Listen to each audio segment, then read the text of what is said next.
So when you speak about user-centric design, you are designing something for a group of people, for a group of people who have the same kind of needs. You will go through steps, and you have 4 distinctive steps. So the first step is the challenge. Challenge could be 2 things. What's the problem? I mean, where the things are not working, you know? What are the things that we need to fix to make, I'll stick to the patients, to say that the patient has a good experience in the hospital. Or as a medical practitioner, you have the tools to do your job properly. So we are going to try to fix this problem, but we need to understand the problem, and we need to agree that this is the problem and this is what we are going to fix.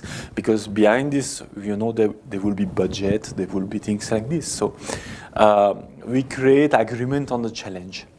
The second thing is about ideations. So ideations is to come up with idea, with solutions to solve that particular issue. So you may come with too many ideas, but which idea is right, which idea is not so right. There is the small idea that are part of bigger idea. So those things you need to understand. And from that, we create what we call a design concept.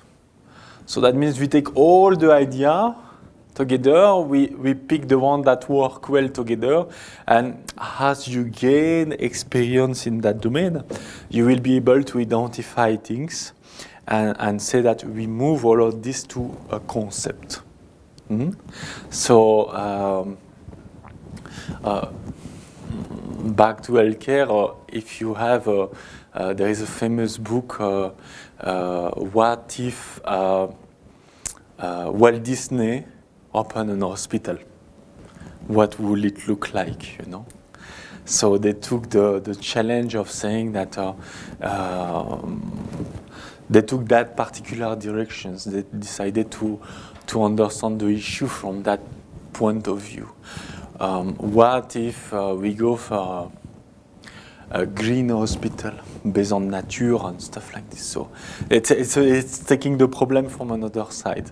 So this is what we call the concept, is that it is for a hospital, it is for anything that you want to promote or sell, even yourself, I will say.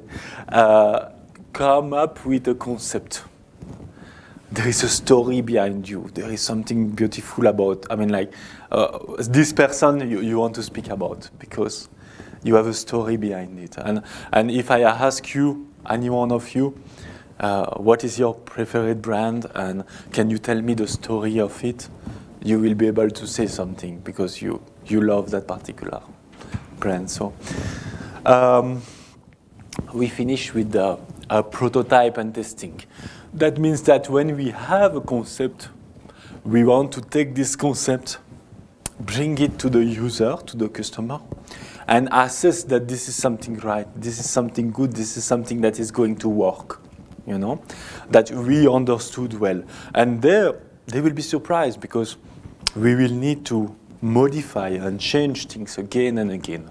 So this is, yes, there is a process from A to Z, but there is lots of buckle, you know, lots of loop. You keep coming back and doing again and again until you reach something which is what you were looking for.